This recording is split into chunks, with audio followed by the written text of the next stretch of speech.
The Thermo-King 600 litre composter arrives flat packed, so all you need to do is to unbox and unwrap it.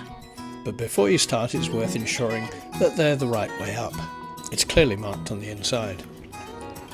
Start with a tall side panel and simply slide the locking pegs together. Repeat on the other side, and so on. No tools required, because gravity does the work for you. Then the upper sides just slide together, but these lock into place, just needing a gentle push. Finally, the double hinge lid goes on. Line up the guide pegs, push the hinge clips together, and hey presto, there it is, a complete composter, assembled in just a few minutes.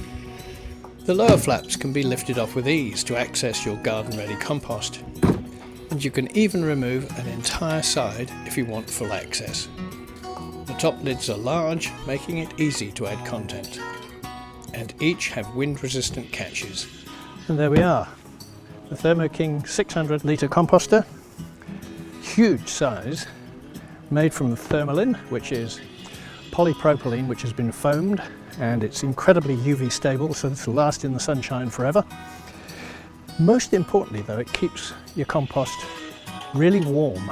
In other words, when it builds up its own heat, it won't lose that heat overnight. It'll hold that heat and keep a nice constant temperature for all the bugs and bacteria to do their work within. But of course the keen composter will always want two, side by side, for maximum compost production. Garden's online product test drive verdict: quality, excellent. Usability, very good. Value, up there with the best you can buy.